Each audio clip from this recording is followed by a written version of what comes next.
Will you stop? I'm beautiful, okay? Enough. Thank you.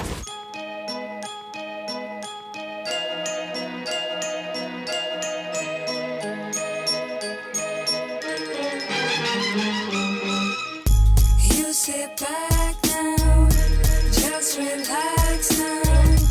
I'll take care of you. Hot temptations, sweet sensations, infiltrating through. Sweet sensations. Hey everybody, and welcome back to What the Hell Happened to Them. Julia Roberts carries us onward. I am your host, Patrick Scale, and joining me on the line is Kangaroo Joe. Hi. Remember that movie, Kangaroo Jack?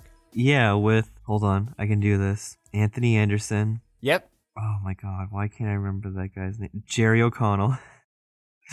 There you go. And there's a third that's not the kangaroo. The kangaroo's probably third billed in his own movie. Sad. The kangaroo speaks for like 5 minutes. Yeah. Where he has to sing that annoying rap song that was in every trailer ever. Yeah, but the thing is, in the movie, the kangaroo doesn't talk. It's just a dream sequence. So everyone thought the kangaroo was going to talk in the movie called Kangaroo Jack, and then everyone was sad. Nope, it had to be him. Audience at home. Kangaroos, you all know they jump. So what do they have the kangaroo rap? Well, he's a hippie, because, you know, he's hip-hopping. He's a kangaroo. Yeah, we were so kind.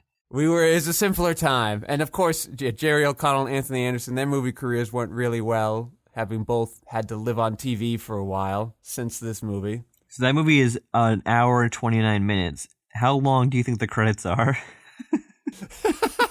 13, obviously. Oh my god. Fourth Bill. Do you know who Fourth Bill is in that? Nope. Christopher Walken. Wow. Oh my god. He could do better. Later on down the building. He was in for a paycheck there. Michael Shannon was just looking for work at that time. Well, you remember when he was, in 2014, he was rising indie star Yeah, in Filmmaker magazine. Insane.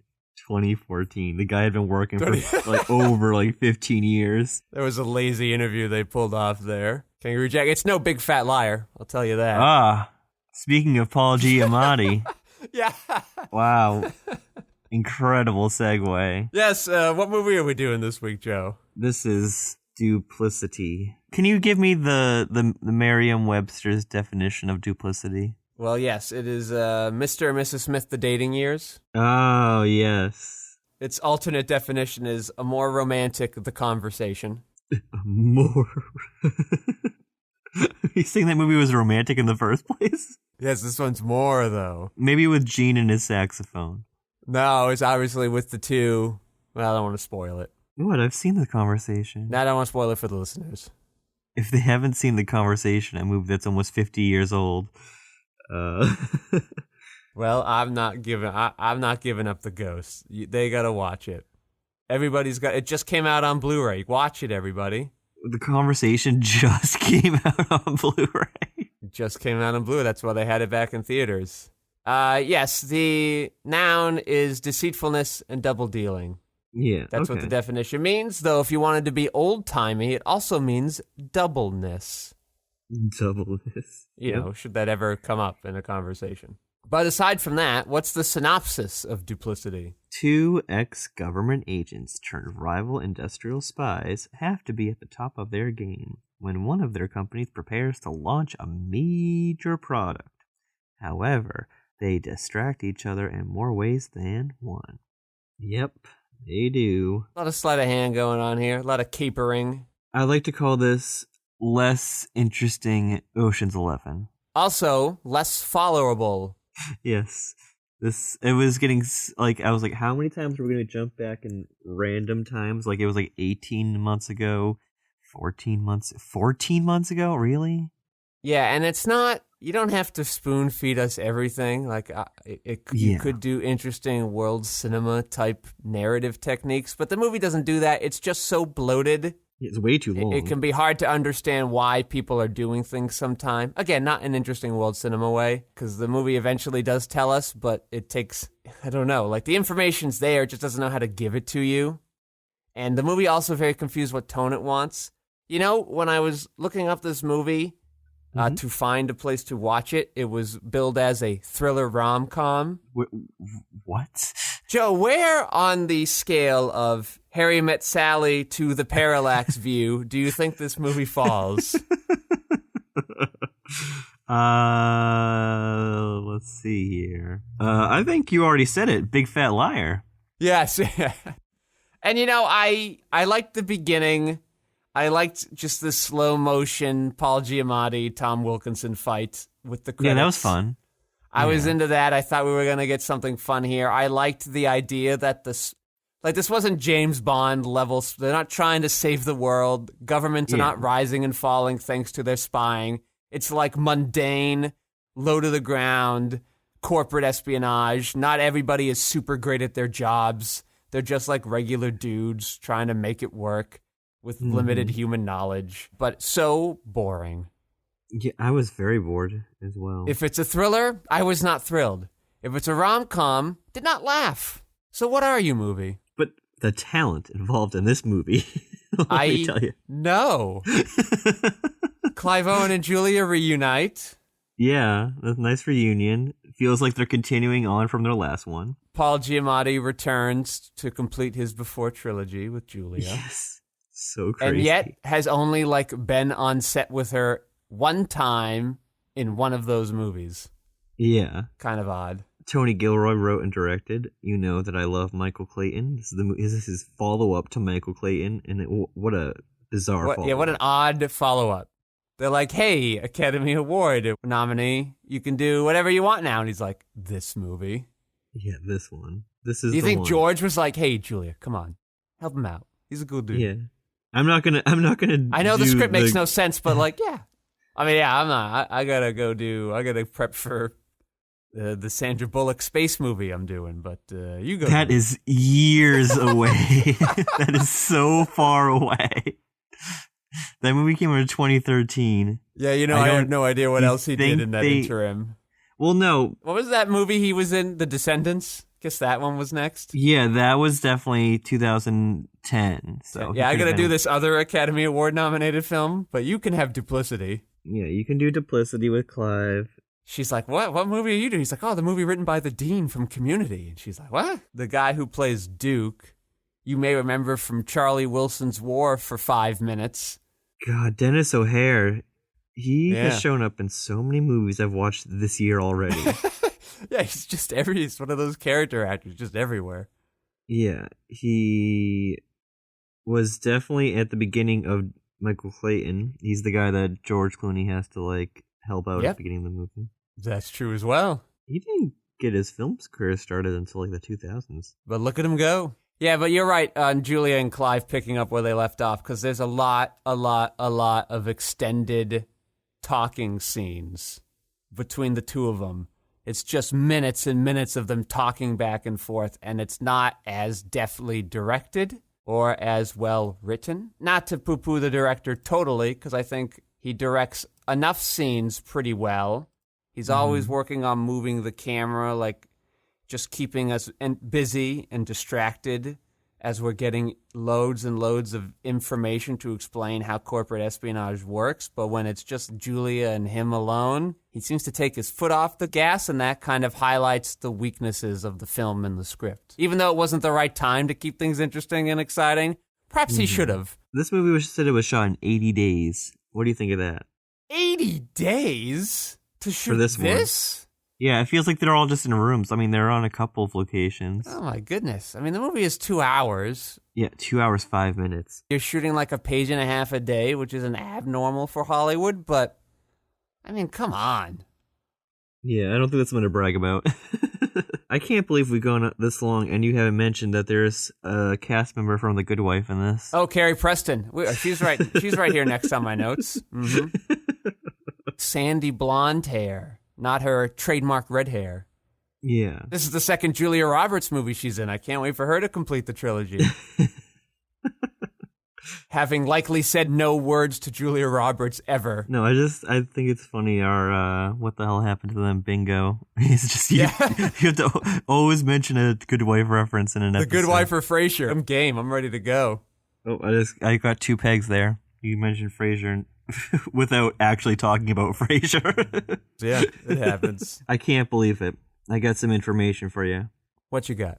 Julia Roberts was the recipient of a nomination from the Golden Globe Awards for this movie. This movie? For this movie. Well, that just shows the importance of the Golden Globes in the critical landscape. This one. But not the other Clive Owen movie she was in. This one. This really feels like a Anthony Hopkins no acting required thing, where he just shows up. Yeah. They're just, they're playing like versions of themselves. Clive Owen's playing like a dickhead, and he's pretty good at that at this point. He's been doing it for almost 10 years. Julia is kind of in like cruise control. She's just, I mean, there's not really much for her to do. Surprise, surprise, the movie fails the Bechdel test. So not very interested in defining her well as a character. Do you know who the DP on this was? Was it her husband? No. Gosh. All right. I mean, she's starring in this. He's doing his follow-up to Garden of Fireflies with that director. Yeah, I think so. Jesus Henry Christ. Yeah. Yes. Go on. No, the DP of this is Robert Elswit. He's done 6 of the Paul Thomas Anderson movies. Yeah, and he did this, huh? Yeah, he did this. He's like, PTA's taking a longer break than normal. I think There Will Be Blood's going to shoot at some point soon, but... He's already shot it. Oh, that's He right. hasn't shot The Master yet. Well, he shot 2 George Clooney movies back to back. He shot Goodnight, Good Luck, and Syriana in 2005. Wow, he followed that up with Michael Clayton and There Will Be Blood in the same year. Wow. It's Joe Clooney pawning him off on Julia, too. Then he started shooting some Mission Impossible movies, and I think he's quickly stopped doing that because Christopher McQuarrie was like, why don't you get on the side of a plane and like attach this to Tom Cruise and, He's like, can I have a camera op do that instead of me? Yeah, he's also like 70 years old now, so he has slowed down. He recently did King Richard, though. Oh, yes. Thank goodness that we had a sure hand behind that annoyingly likely to be Oscar-nominated film as well. I don't think so. It's lost a lot of buzz. I liked it. It's just a little long. That's my problem. Yeah, if I'm watching a Serena Williams, Venus Williams biopic, I would not want it to be about their father. Yes, definitely. I am not interested in that story, unless it's talking about, like, the toxicity of sports parenting, which I bet it's not. A little bit. A little bit. Yeah. I guess it's tough to downplay it when it clearly had good results, in a way. It was also, like, you can't deny it because he did so many interviews that were televised, so you can just see him being a shit. This movie, though, Duplicity, the budget. You want to guess the budget? $80 million. Oh, $60 million. Oh, okay. Well done, movie. But was it profitable? Oh, I bet it got, $80 million. Ah, very close. But you went over by Price is Right rules, 78.1. Ah, I was So close. close. Yeah, that's not a profitable movie. This movie was edited by Tony's brother, John. I saw Gilroy there, and I'm like, did he also edit this movie? Lots of Gilroys in the Gilroy family. How low budget? Can you name all the brothers? No, I certainly cannot. I didn't even realize they had different names. Dan Gilroy directed Nightcrawler. Oh, okay. I know that one. Yeah. He also directed the other Jake Gyllenhaal Netflix movie, Velvet Buzzsaw. Oh, I vaguely remember that one, now that you've mentioned it, but have forgotten it. The only thing I remember from that one is the press conference interview with the cast and director where Dan Gilroy was trying to say a word and then Renee, like he's like really stumbling on the word and they like keep kind of doing a close-up of Jake Gyllenhaal getting so frustrated with him trying to say the word and then Jake's like, he says it's like so like annoyed and he's just like, he says the word and he's like, come on, Dan. And then Rene Russo is just kind of giggling like really nervously. It goes back to the director. And then Jake Gyllenhaal rolls his eyes. It's like one of the funniest videos. Oh, my goodness. Yes, definitely the less memorable movie compared to Nightcrawler. Absolutely. I like Nightcrawler. Even though I've only seen it like once. And I'm like, oh yeah, great movie. Is it good though? Good movie. Good movie. Good script. Yeah. Fun movie. It's where I was first introduced to Riz Ahmed. Oh, yeah. Mm-hmm. All right, let's see. Production on Duplicity began in New York City on March 9th, 2008 and wrapped on May 27th. Filming locations included Paradise Island in the Bahamas for the casino shots, New York City, including the West Village, Trafalgar Square in London, and outside the Pantheon in Rome. Yeah, it's odd that they did so much location shooting because there were also a lot of shots that felt like no one was really there. Like they were like badly green screened. Yes. There was a lot of Red Notice vibes. Yeah. I mean, not a lot, but more than I would have expected for a movie of this caliber, shot in its era, of that budget. Yeah. It was just like maybe they could only have Julia Roberts on sets for so many days, and like that was how they got around it. I she's don't know. top billed.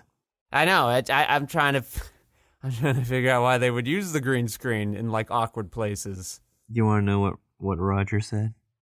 Of course. Roger, Roger, Roger. Roger, Roger, Roger, Roger. R-O-G-E-R. R-O-G-E-R. Film critic Roger Ebert gave the film 3 out of 4 stars and wrote, Duplicity is entertaining, but the complexities of its plot keep it from being really involving. When nothing is as it seems, why care? But admitted that the fun is in watching Roberts and Owen fencing with dialogue, keeping straight faces, and trying to read each other's minds. Yeah, but it's just not interesting. I'll quibble a bit there. Like I agreed with him, or some critic, on Ocean's 12, where the second half of the movie was all fake. Here we know it's sort of a setup, so I don't mind that as much. But again, like especially like the one that comes to mind first is at the end where she's like, "Hey, he stole the diagram," and then she leaves, and then they're mad at him. But then he meets her at the airport, and he still has the diagram anyway, and she also has it. So like, why did that matter? Why did anyone do that? And they're trying to set up this theme of like they can't trust each other, and so they kind of learn that at the end. Yeah. But I don't always buy those scenes as they go. Like they should have maybe worked on that a little more instead of all the corporate stuff that I wasn't that interested in anyway. What do you think of the chemistry between Julia and Clive? I liked it more in the other movie, so I'm blaming the script. Me too. Yeah, because I know they have it. I just think it's a bit stilted here. Like, I think you're right? They're just kind of doing cruise control here. Yeah, and that movie also jumped around in time a lot, so... Yeah, it did, but it was more interesting to follow. It was a more fun kind of thing. Like, it was sort of built in. They allowed them to skip unnecessary... Like, that was a much better use of it. But also, those characters were a lot richer. Like, there was a lot more interesting things it was probing, so those actors had, like, places to go.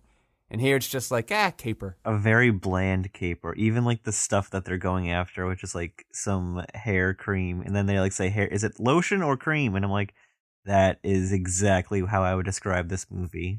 It's that bland when you can't tell cream between lotion. What is a lie? Yeah, maybe what Roger's quibbling with is the fact that, in fact, the whole movie was orchestrated by Tom Wilkinson. Spoilers. Yes. And we don't find that out until the very end. And again, so what? So I guess that was annoying. Like, that didn't feel very fulfilling. You probably weren't going to let them get away with the money because of the tone your movie was taking. But there was probably a better way to do that. Yeah.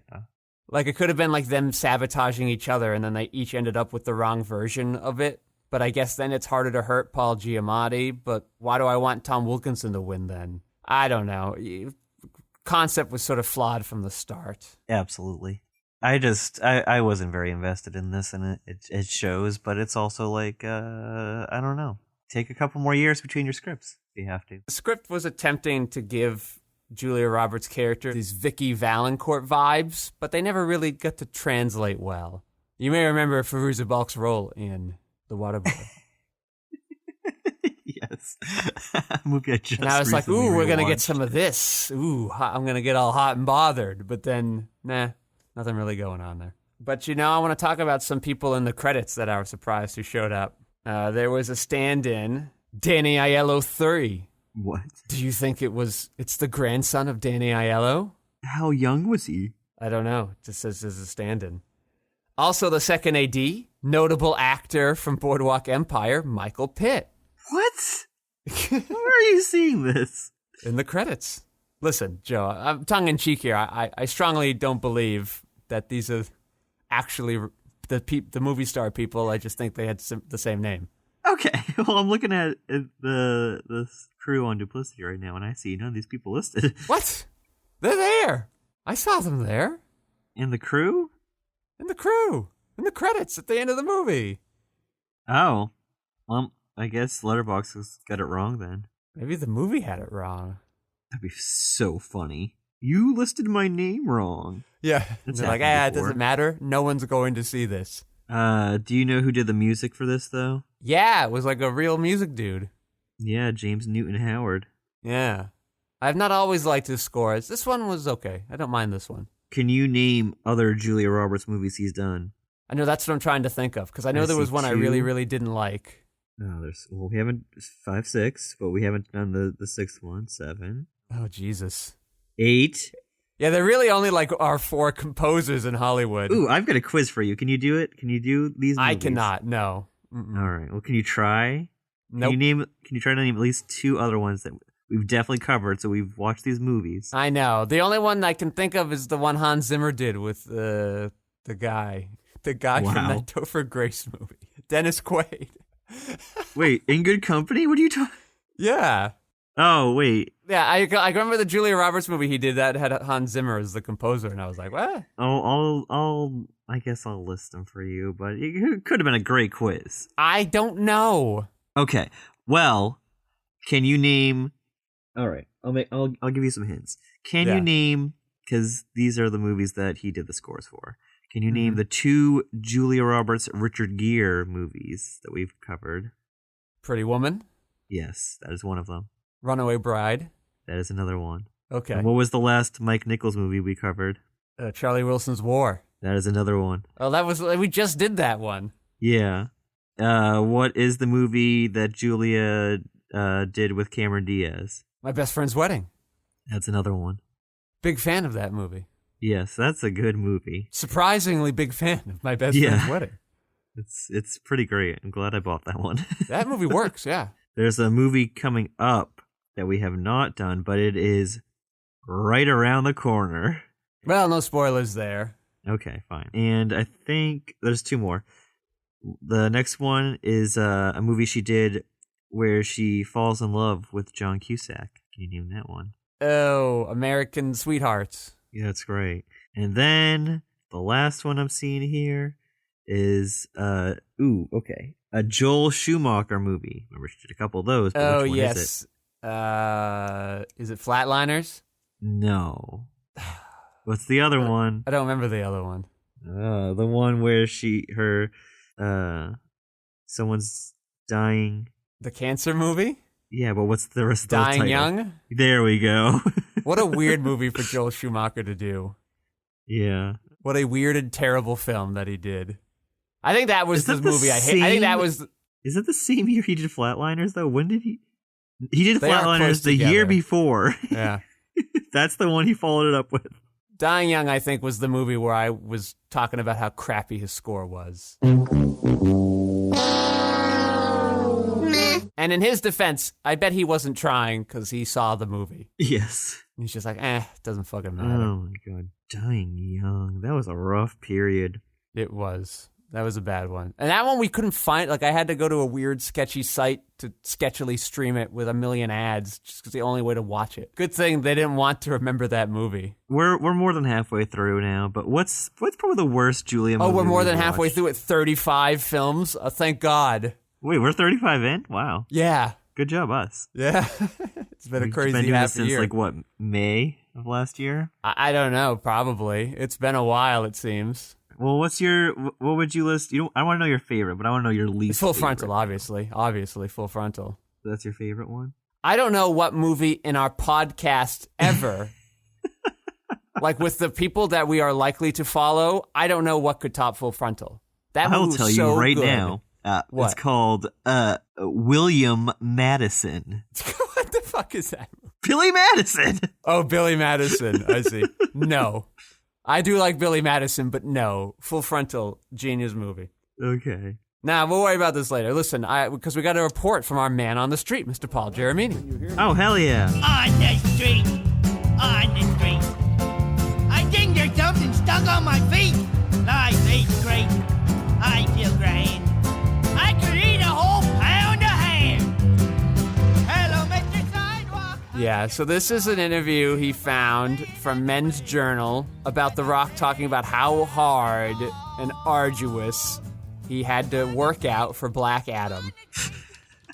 Fucking hell. Harder than ever he had to work out, he said. But that wasn't the interesting part of the story, Joe. Oh, that wasn't the interesting part? No. As he's talking about his workout, he manages these quotes. I can tell you that my favorite recovery tools are good lovin' and tequila. Preferably my own tequila, Terramana. And also, I try to get up before the sun rises. I get fully dressed right off the bat, and that means shoes too. I go downstairs, I'll open whatever flavor of Zoa I feel like having in the morning and pour it over iced tea. He has plugged in one interview both his energy drink and his tequila as vital parts of his workout career. We're getting full on marketing, Dwayne Johnson here. When Not don't an we? honest, authentic bone in his body, I fear. Here's some more annoying quotes. Oh, I great. started Bring training it for on. Black Adam when I came out of the womb. I was born to play this character. You'll be the judge of that, Joe, when we watch it and try to compare it to his wrestling persona. Well, he's been actively trying to make this movie for the better part of 10 years now. Oh, okay. I didn't know. He's I had never heard of Black Adam. I didn't know. Me anyone would know neither, who but Black I just Adam know was. he's been trying to make this for a long time. Ever since, like, Man of Steel with Zack Snyder that came around, he's just like, this is the vibe that I think we should do for Black Adam. And I'm like, Man of Steel's what you want to go for, huh? Okay. Yeah. It's a bold choice, Rock. And he also was announced this week he's going to be doing some video game movie adaptation. He doesn't want to say what it is yet for what I imagine is no good reason. Yeah, he keeps teasing that. Yeah, we're going to bring one of the biggest, most badass games to the screen, one that I've played for years. I don't know a lot of video games, so I bet when the announcement comes, I'll be like, oh, never heard of it, and then I'll go about my day. Exactly. Do you think it's going to be like, what is it, Power Up Pete? I don't know, I've never heard of that game. Never heard of it. It was an old Macintosh game that I used to play it when I was like 5 or 6. I hope he does the Charlotte's Web video game, Oh. Game Boy game, as a movie. That would be great. Just watch the pig jump around for an hour and a half. He plays Like the pig. jumping on a tree. Yeah, exactly. That's so crazy. And it's like it bounces on its tail. No, he does the Grinch video game movie. There you go. Do you think they would actually make, I mean, for real, I know Hollywood would turn around. They make 700 Joker movies a year, but they know how much Grinch movies make. Do you think the Rock would actually want to do a Grinch movie? It's been a while since a live action one's happened. They just did an animated one. Well, it's only been 3 years since the animated movie come out, so... Excuse you, it's been 4 years. Oh my God. No, it hasn't. I know how long that movie's been around because I had to see it the day it came out. I guess I thought it came out when I was over here. 2018? But Christmas of 2018, right? So like 3.5. No, it was done in November of 2018, so they have the Christmas lead up too. Well, yes, of course. Yeah, blah, They blah, always blah. do that, so it makes tons and tons of money. That movie made so much money. I would love the idea of Hollywood making a movie about the video game based on the movie of Ron Howard's The Grinch, based off of the children's book. Everyone's always stuck at the first level because they never know what to do because there's no clear direction in where you should go in that game. Yeah. They just want you to be a little stinker, and I'm like, yeah, that's what the movie was, but like the game needs some direction. It can't Yeah. just be him going around farting in mailboxes. Yeah, I could see The Rock doing that for 90 minutes. Well, 70 minutes with 20 minutes of credits. Yes, maybe that's what The Rock needs, though. Maybe he needs to fart in mailboxes. He's going to be his Dwanta Claus persona and hawk ice cream in the middle of his movie. What? Joe, you had a Sandler watch for us, though, didn't you? Sandler Watch. Oh, yes. We skipped over something. It was just a short film, so I don't think we had any, like... Oh, yes, yeah. Did you watch it, though? the PTA thing. Yeah. Because it was only 2 minutes and 20 seconds. I was like, you got to Very easy to fit into my week. Yes. And then you can log it in, too. Oh, I guess I can. Yeah. Feel a little guilty, but I will. I mean, I logged it because I wanted someone to log that day. It's been called PTA Does Charlie Chaplin with Sandler. Yeah. What's the movie called, Joe, for the listeners at home? Couch. It's just spelled regular, though. Ignore his pronunciation. C-O-R. Are you going to the mall today? No. Keep spelling, mister. Cow. What are you doing? What is this bit? Cow. C-O-U. All right. C-H? Correct! I am the smartest man alive! Did you not see the Sandlers I went on? I went on a run for Sandler. I actually have some backlogs of films to update the letterbox with. Good. I've been bad. I just watched The Power of the Dog last night. And the Ricardo movie. Oh, so you're fitting your Oscar movies now. It's about time. Yeah, well, like, what helped was they were both free to watch on streaming services I subscribed. Yeah, I've been off my movie game for the last couple months, so... That's okay. Trying to get back on the wagon. So I watched Dirty Work. That was a first time watch for me. Did you watch that? I've not watched it yet. Have you seen the movie, though? No, I've not watched it yet. That's what I just said. Well, you have like less than 4 days to watch this before it leaves HBO Max. It is 65 minutes. Watch the movie. It's got your guy in it. Minutes. Oh my goodness. Well, I think it's like 70, but it's like with credits, you know. I know. Okay, thanks for letting me know. That's where I Norm can find Macdonald. That's your guy. I know. I'll watch it today. All right, good. It's I know. deeply offensive. It's so offensive. I will watch it today. You have to actually tell me how many times you laugh too, because it is so offensive to so many groups. It's like so I'm just gonna be like pulling on my collar the whole time, be like, ooh. That's what I was doing when I was watching it. I was like, how many more times are we going to refer to women as hookers? This really is dirty work. Yeah, it was so mean. When did this movie come out? 98. It's the year. Simpler time. I think it's one of Farley's last movies. Okay. So yeah, I've watched Billy Madison, The Waterboy, Anger Management, Little Nicky. Ouch. Did Little Nicky, huh? You went back to that one. Yeah, it was on HBO Max. I was like, might as well. Yeah. Did you know that movie is also a sharp 80 minutes long with credits of 10 minutes? I was like, oh yeah, they really this one. Yeah. I think one of the standout performances, though, after rewatching it, one of the standout performances is Quentin Tarantino as the blind preacher who can't stop. Whenever he sees Nicky, he's like, I feel evil around. He's like so big. It's pretty great. I'm like, what is Tarantino doing in this? I don't know why they wanted him to do that movie, or they thought, hey, if I am the casting director for Power of the Dog, and I'm like, we need an American cowboy, the first person that comes to my mind is British Sherlock actor. Come on. Yeah, I don't know. I don't know why they keep they cast the Benedict Cumberbatch as the Grinch, the animated Grinch. Yeah, I don't know why you do that either. And then don't have him sound like Benedict Cumberbatch.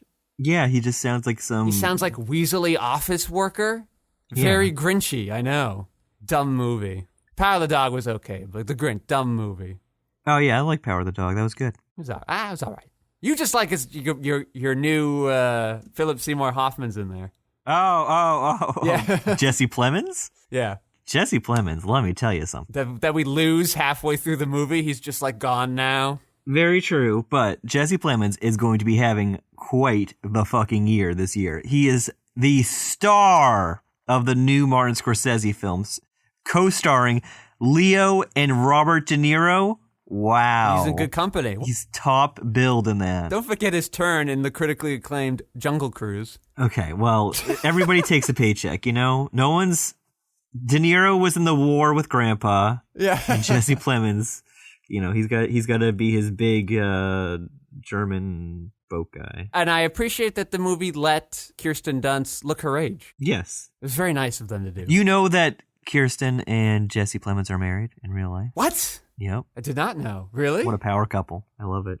Is she like 10 years older than he is? No, she's young. She's sneaky young? She's a little older than us. She's a little older than us? What? Yeah, like 7 or 8 years older than us. That's not a little older than us. I mean, kind of. I'm looking this up. You go back and give us our last looks on Duplicity. I'm looking this up. Last looks, Duplicity. Bring on the sequel. Oh, wait. I mean, prequel? I'm going back to the Big Fat Liar joke. That's a good joke. Okay. Oh, you're right, Joe. Yeah, she was born in 82. She is older. She's 6 years older than he is. But, rare to see in Hollywood. They met on the second season of Fargo. Okay. I was just trying to think, where would they have met? That makes sense. All right, sorry, Joe. Finish that show was good for something. Finish your whatever you were saying. Last looks, Big Fat Liar when? Okay. The Big Fat Liar remake. Yeah. It's like a reboot, and Frankie Muniz and Amanda Bynes adults, and we follow it's like grown up Big Fat Liar, so it's bigger, fatter, liarer. And there's a newer, bigger, fatter liar that they have to team up against, and they need to go and get Paul Giamatti out of jail to help them out. You're going to get Paul Giamatti, exactly. No, I was just...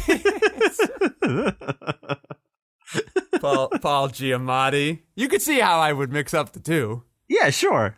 Very, very similar sounding names. Oh my god, he's gonna razz me on that one later. My last looks. Why did you do this movie? I don't know. Maybe it read more fun than it was ultimately directed. Tony Gilroy directed George Clooney to an Oscar nomination the year before. Of course, she's going to take that's this right. movie. That was my theory. George Clooney's like, "Hey, Julia, go on. It's fun. It'll be fun." There you go. Tony's a good screenwriter. He just had a couple of bumps on this one that he didn't soften out. Yeah, so maybe with all the Oscar clout he had, nobody wanted to give him notes on this. So fine. Oh, it was a bad decision.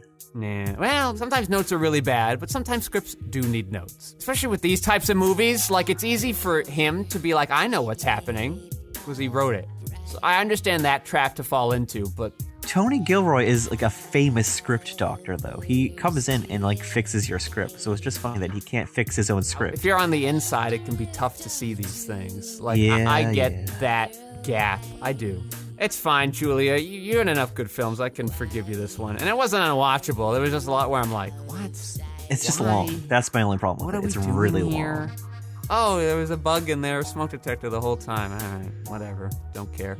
There's so many bugs. Thanks, Joe, for stopping by this week. I know you're a tired man, so we're happy you were able to help us out. Children are tough, but I love them. Let's thank Lev Van Rensselaer for minding those audio boards, keeping the sound so slippery smooth. I forgot to introduce him at the beginning of the episode, but we love him, and of course, he's reminding me to remind you that you can email us at whathappenedtothemcast@gmail.com. I am your host, Patrick Skeyhill. You can find my features, documentaries, short films, video essays, animations, behind-the-scenes footage, and so much more at QuixoticUnited.com, and now all of our audio-related material on our sister station, Quixotic Harmonics. Thank you all for listening. Joe, say goodnight. Good night. Where did I go wrong? You took the air out of my love.